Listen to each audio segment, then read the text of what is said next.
ہمارے عزیز اور بہت ہی قریبی دوست جو علم و فضل، روحانیت اور خدمت خلق، ان سب شعبوں میں جو ہے وہ بہت مشغول، بہت مصروف رہتے ہیں، اور انہوں نے ساری زندگی جو ہے وہ ایک فائدہ پہنچانے والے شخص کے طور پر گزاری ہے۔ فائدہ حاصل کرنے کے تجربات ان کی زندگی میں نہیں ہیں۔ تو اس وجہ سے جیسے ایک بہت لمبا آدمی ہو، وہ دوسرے آدمیوں کو دیکھتا ہے تو کم ہی ایسی ضرورت اسے پیش آتی ہے کہ وہ کسی کو سر اٹھا کے دیکھے، یعنی اپنے سے زیادہ قداور آدمی کو دیکھے۔ تو ایسا ہی ان کے ساتھ بھی ہے، کیونکہ یہ مردم شناسی میں طاق ہیں، آدمی کو بہت اندر سے بھانپ لیتے ہیں، اور اس کے ساتھ ساتھ یہ کچھ ایسے مناصب اور عہدوں پر رہے ہیں جس کی وجہ سے مذہبی کلاس کے بارے میں ان کی رائے اچھی نہیں رہی۔ تو وہ بہت کم لوگوں سے متاثر ہیں۔ جب مجھ سے جو انہوں نے تذکرہ کیا ہے تو وہ 3 لوگ ہیں جن سے وہ جیسے متاثر بھی ہیں، جن کا ادب بھی کرتے ہیں، اور جن سے عقیدت کی حد تک تعلق رکھتے ہیں۔ بقول ان میں ایک ہیں ڈاکٹر غلام مصطفیٰ خان صاحب رحمہ اللہ، ایک ان کے بہنوئی تھے، اور ایک ڈاکٹر خالد مسعود ہیں۔ تو آج ہم ڈاکٹر خالد مسعود ہی صاحب کا ذکر کرنے بیٹھے ہیں۔ تو اس میں شروع میں کچھ باتیں کہہ دوں تاکہ ایک کانٹیکسٹ بن جائے، اور آگے جو باتیں ہوں ان کے جیسے ان کی معنویت کو سمجھنے یا اس تک پہنچنے کا ایک راستہ سا بن جائے۔ پہلی بات تو یہ ہے کہ بر صغیر، بلکہ جنوبی ایشیا، بلکہ سینٹرل ایشیا، ان سب کو سمیٹ لیں تو ایسے بہت کم لوگ ہوئے ہیں جو جدید و قدیم علوم کے منتہی ہوں، اور پھر ان میں بھی یہ جو کم لوگ ہیں، ان میں بھی اگر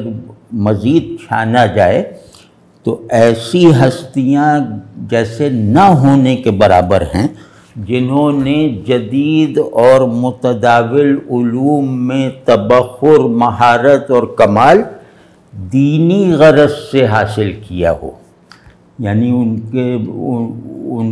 انہیں دین کا علم حاصل کرنا مطلوب تھا، اور اس علم میں پختگی اور ریلیونس پیدا کرنے کے لیے اور ذہن کو ایسی طاقت فراہم کرنے کے لیے جو معارف دینی کو اس کے قانونی پیراڈائم سے لے کر اس کے ایمانی کانٹیکسٹ تک سمجھنے کی صلاحیت پیدا کر لے۔ تو یہ وہ لوگ ہوتے ہیں کہ وہ دینی نظام تعلیم کو قریب سے دیکھتے ہیں اور پھر یہ فیصلہ کر لیتے ہیں کہ اس میں سب چیزیں طے شدہ سمجھ کر پڑھائی جاتی ہیں، تو اس سے جو ہے وہ ذہن کی صلاحیتوں میں اضافہ نہیں ہو پاتا، اور یہ بات مطلب بڑی حد تک درست ہے۔ تو انہوں نے ایسے لوگ اسی لیے یہ فیصلہ کرتے ہیں کہ ذہن کو بالکل ایک آرگینک تقویت پہنچانے والے ڈسپلنز میں تعلیم حاصل کی جائے، اور پھر جب ذہن سوچنے کے لائق ہو جائے، ذہن اپنی بنیادی صلاحیتوں میں ترقی کر جائے، اور مطلب چھپی ہوئی چیزوں کا کم از کم لاجیکلی ویلڈ اندازہ لگانے کی لیاقت پیدا کر لے، تو پھر ہم قرآن کی طرف آئیں گے، پھر سنت کی طرف آئیں گے، پھر ہم دینی حقائق سے لے کر احکام تک کو ایک اعلیٰ درجے کے شعور کا مربی بنائیں گے، معلم بنائیں گے۔ تو میرا اندازہ یہی ہے کہ ڈاکٹر خالد مسعود صاحب نے جدید تعلیم حاصل کرنے کا فیصلہ اسی غرض سے کیا ہوگا۔ تو تو یہ جن کو میں کہہ رہا ہوں کہ ایسے اسکالرز نایاب ہیں اب، تو ڈاکٹر خالد مسعود انہی نایاب 2-4 اسکالرز میں سے، اہل علم میں سے ایک ہیں۔ اور جدید تعلیم کا شعبہ اگر دیکھا جائے تو ان کی تحصیلات، ان کی ڈگریز، ان کے اساتذہ، ان کے مضامین، وہ اگر میں اس کی فہرستی پڑھ دوں تو آپ کو اندازہ ہو جائے گا کہ یہ مطلب کیریئر اگر دیکھیں تو یہ پہلے اسلامک ریسرچ انسٹیٹیوٹ جو اسلامک یونیورسٹی ہے اس میں پروفیسر رہے، پھر یہ نائجیریا میں ایک جگہ centre for Islamic legal studies میں پڑھاتے رہے، پھر یہ فل برائٹ فیلو بن کر یونیورسٹی آف پینسلوینیا میں پہنچے، پھر وہاں تعلیم مکمل کر کے یہ فرانس میں پیرس میں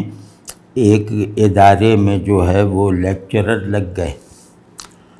پھر اس کے بعد پروفیسر بن گئے پیرسی میں ایک دوسرے ادارے میں، یعنی ترقی کر گئے، پھر یہ پروفیسرشپ انہوں نے قبول کی ہالینڈ کی لیڈن یونیورسٹی میں، جو بہت بڑی یونیورسٹی، اور خاص طور پہ اسلامک اسٹڈیز میں اس یونیورسٹی کا بہت نام اور بہت کام ہے۔ تو پھر یہ آ گئے، نہیں پھر وہاں بھی وہ ایکڈیمک ڈائریکٹر رہے اور لیڈن ہی میں، اور پھر وہ international Islamic university Kuala Lumpur Malaysia, وہاں کے وزٹنگ پروفیسر مقرر ہوئے۔ اب یہ ان کے تعلیم اور یہ جیسے ان کے سمجھیں کہ یہ عہدے ان کی زندگی میں آئے، جس میں اسلامی نظریاتی کونسل کے چیئرمین بھی رہے، مطلب اتنے بڑے عہدوں، ایسے عہدوں پر رہے جو کامیابی کا منتہا سمجھے جاتے ہیں، لیکن وہ عہدے بہرحال ان کے شایان شان نہیں تھے، ان کے مرتبے سے بہت کم تھے، لیکن وہ عہدے بہرحال ایسے تھے کہ ان کی بنیاد پر اگر کوئی شخص گردن اکڑا لے تو اس کو بلا جواز نہیں کہا جا سکتا، وہ مفلس کا تکبر نہیں ہوگا، تو یہ بھی ذرا ذہن میں رہے۔ پھر انہوں نے مطلب جو تصنیفی اور تالیفی کام کیا ہے، اس میں سیرت پر ایک ایسی کتاب ہے جس کی ضرورت، آپ ساری سیرت کا لٹریچر پڑھ چکے ہوں، اس کتاب کو پڑھنے کی ضرورت باقی رہے گی، وہ محسن اعظم۔ اور پھر دوسری کتاب ہے اسلامک لیگل فلسفی، ان کا تقریباً زیادہ کام جو ہے وہ انگریزی زبان میں ہے۔ پھر اس سے اگلی کتاب ہے ان کی اقبال's کانسیپٹ آف اجتہاد یا اقبال's ریکنسٹرکشن آف اجتہاد، یہ بہت معروف ہوئی اور اس پہ بڑی بحثیں ہوئیں، اس پہ بہت مکالمات ہوئے، اور اس نے اقبالیات کی روایت میں جو ایک جمود سا طاری ہو گیا تھا، اس کتاب نے وہ جمود توڑ دیا، کیونکہ میں اس وقت اقبال اکیڈمی میں تھا جب یہ کتاب آئی، نہیں کتاب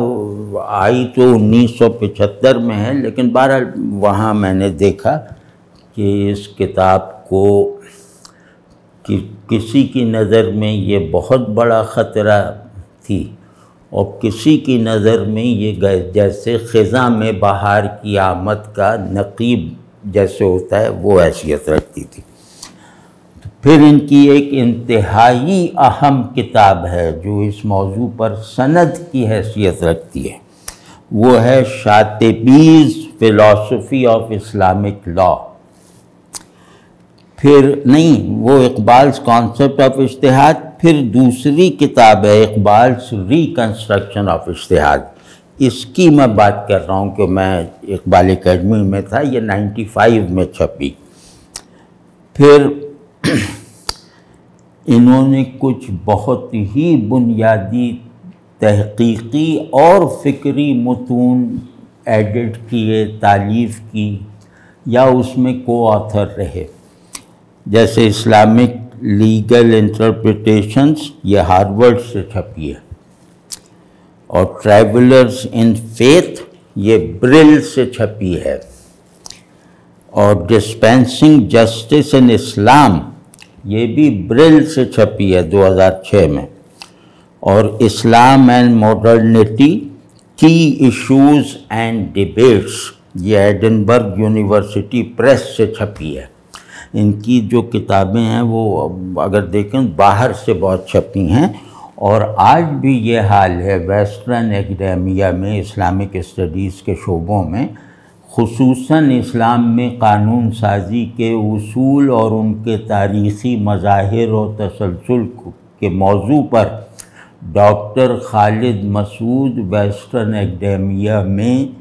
سند کا درجہ رکھتے ہیں۔ یہاں تو لوگ انہیں سمجھے ہی نہیں، جانتے ہی نہیں۔ تو ڈاکٹر فضل الرحمان کے بہت قریب رہے، اور مطلب بڑے بڑے اساتذہ سے پڑھا بھی ہے، اور بڑے بڑے شاگرد بنانے میں کامیاب اس لیے نہیں ہو سکے کہ یہاں کوئی شاگردی کے لائق ہی نہیں، ان سے شاگردی کا مطلب وہ مرتبہ ہی، صلاحیت ہی نہیں رکھتا۔ تو اب پھر اس کے علاوہ 100-150 سے زیادہ ریسرچ آرٹیکلز جو بہترین مجلوں میں چھپے ہیں، مطلب جو خود ریفرنس بن جاتے ہیں وہ مجلے جو ہیں۔ اب یہ بتانے کا مطلب یہ تھا کہ یہ فہرست میں نے اکٹھا کی ہے ایک جگہ سے، مطلب مجھے یہ سب پہلے سے نہیں معلوم تھا۔ تو یہ بتانے کا مطلب یہ یا مقصد یہ ہے کہ ایک آدمی علمی طور پر اتنی انتہاؤں کو سیر کر چکا ہو، ایک آدمی کے ذہن میں بین الاقوامیت اور آفاقیت پیدا کرنے والے تمام عناصر جو ہیں وہ اسے مہیا رہے ہوں، میسر رہے ہوں، اور جسے ویسٹ میں بہت زیادہ تعظیم حاصل رہی ہو یونیورسٹیز میں، وہ کیسا ہوگا؟ یہ اب اس کے کنٹراسٹ اس کی موجودگی میں ان کی جب شخصیت پر میں گفتگو کروں گا تو آپ کو جیسے لگے گا کہ منکسر المزاجی اس سے زیادہ کیا ہوگی، درویشی اس سے زیادہ کیا ہوگی، وہ لیکن ابھی ذکر کرتا ہوں۔ تو جب میں نے انہیں پہلی مرتبہ دیکھا ڈاکٹر ظفر اللہ خان صاحب کے گھر، ان کے یہاں ایک دعوت پہ، تو اللہ جانتا ہے کہ مجھے پہلی نظر میں ان سے ایک ایسی محبت ہو گئی جس میں مطلب جس کو ضبط کرنا ممکن نہیں، کم از کم مجھ ایسے آدمی کے لیے ممکن نہیں۔ اور میری سمجھ ہی نہیں آ رہا ہے، کیونکہ میں ان کی وہ کتابیں 2-3 پڑھ چکا تھا، تو میں ان کا جیسے اصولی طور پر ہم خیال نہیں تھا اقبال کے بارے میں، اجتہاد وغیرہ کے بارے میں، تو جیسے ایک اختلاف سا تھا، اور میرے ذہن میں ان کا ہیولہ جو ہے نا ایک ماڈرن ریلیجس تھنکر کا سا تھا، ماڈرن جیورسٹ کا، جو فضل الرحمان صاحب کی طرح جدیدیت اور دین کے درمیان توازن کو برقرار نہ رکھ سکے، اور وہ جدیدیت کو جیسے کسوٹی بنا لیا۔ یہی تاثر اس سے ملتا جلتا میرا ان کے بارے میں تھا۔ تو اس تاثر کی موجودگی میں پہلی مطلب دیکھتے ہی عشق ہو جانا، یہ کوئی بہت گہری بات ہوگی، اور ایسا ہر آدمی کی زندگی میں ہوتا ہے۔ میری زندگی میں بھی 2-4 حضرات کے ساتھ ایسا ہوا، لیکن جو سیکنڈ لاسٹ تجربہ ہے وہ ڈاکٹر خالد مسعود صاحب کا ہے، آخری تجربہ کرنل شیر محمد صاحب کا تھا۔ تو اب پھر بات چیت اور یہ وہ سب شروع ہوا، اور 4-6 ملاقاتیں ہیں میری کل ان سے۔ مطلب ایسا نہیں ہے کہ میں ان کے بہت مقرب لوگوں میں ہوں، بالکل نہیں ہے، ہو سکتا ہے میں انہیں یاد بھی نہ ہوں کیونکہ اب 1.5 ہو گیا ہے ملاقات کو، لیکن میں کچھ خصائص جو ان کی شخصیت سے ابلتے رہتے ہیں اور جو انہیں کوئی بھی جاننے والا، ان کے ساتھ کوئی بھی رہنے والا ان خصوصیتوں کی تصدیق کرے گا، اور پھر یہ کہ ان کے اندر وہ اوصاف اور وہ اعلیٰ درجے کے خصائص اتنے بھرے پورے پن کے ساتھ ہیں کہ اس میں مبالغہ ممکن نہیں ہے۔ مطلب آپ لاکھ بڑھا کے کہہ دیں، میرا خیال یہ ہے کہ وہ واقعے سے کم ہوگا۔ جو آپ اپنی دانش میں مبالغہ کر رہے ہیں وہ ان کے اندر اس وصف کی جو واقعی بناوٹ ہے اس سے کم ہوگا۔ تو جیسے میں اس بات کو قسم کھا کر کہہ سکتا ہوں کہ اتنا بڑا زاہد وہ پرانے زمانوں میں ہو سکتا تھا آدمی۔ مطلب ان کو دیکھیں تو خیال، مجھے آتا تھا یہ خیال کہ یار ذرا سا وہ دوربین والا جو عدسہ ہوتا ہے نا، زوم کر لیں، تو زوم کر لیں تو امام حارث محاسبی کو دیکھ لیں گے، امام الزاہدین، امیر المتقین اور شیخ المتوکلین حارث محاسبی، جن کے آگے جنید و بایزید مؤدب تھے۔ تو مجھے بس ایسے ہی لگتا ہے، تھوڑا سا زوم کر لو تو یہ جو حارث محاسبی ہیں جنہوں نے انگریزی وغیرہ بھی پڑھ لی ہے، تو زہد ایسا نہیں دیکھا۔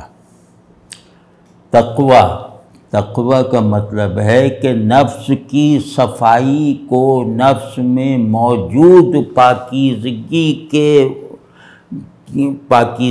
کی گروتھ کو کسی بھی واقعے، کسی بھی ایکسپیرینس، کسی بھی سچویشن سے متاثر نہ ہونے دینا۔ یعنی جنت سے آپ ایک کانچ کا پیالہ لے کر آئے ہیں اور پتھراؤ میں چل رہے ہیں، آسمان سے پتھر برس رہے ہیں اور آپ اس پیالے کو بچائے ہوئے ہیں ٹوٹنے سے، یہ مثال ان پر 100% صادق آتی ہے۔ تقویٰ ان معنوں میں میں کہہ رہا ہوں، اور یہ سب بہت بنیادی اوصاف ہیں نا، یہ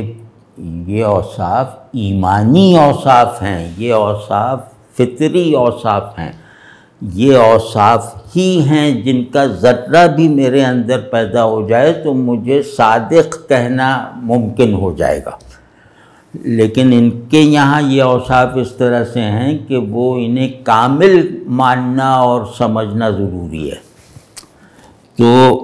اخلاص ایسا کہ کسی کی داد بیداد کا کوئی اثر نہیں ہے۔ مخلص بندہ وہی ہوتا ہے